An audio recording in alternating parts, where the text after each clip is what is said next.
Bonjour et bienvenue dans l'Avenir en commun en une minute ou presque.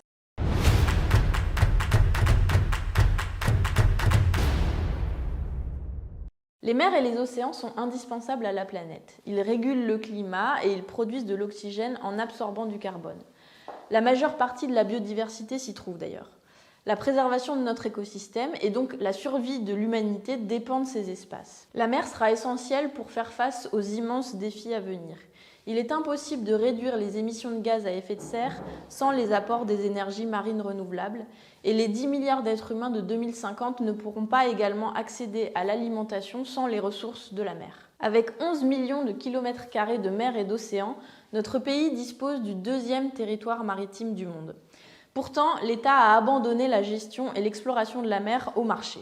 Le résultat, urbanisation sans limite de notre littoral, pêche à outrance, pollution plastique et course à l'extraction d'énergie fossile dans les sous-sols marins. Les conséquences écologiques sont désastreuses. Alors que propose l'Avenir en commun? Les mers et les océans sont des biens communs. Ils ne devraient pas être accaparés par les intérêts privés des multinationales et des financiers.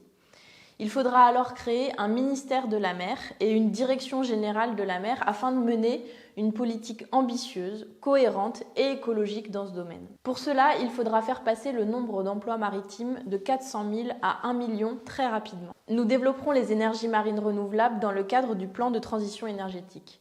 Dans ce but, la branche énergie marine d'Alstom, vendue à General Electric, et la branche éolienne d'Areva, cédée à Siemens, seront nationalisées à nouveau. La biodiversité maritime sera également protégée par le développement de la pêche artisanale et la gestion durable des ressources. Enfin, la marine marchande française sera garantie par des mesures de protectionnisme et les infrastructures portuaires françaises seront modernisées.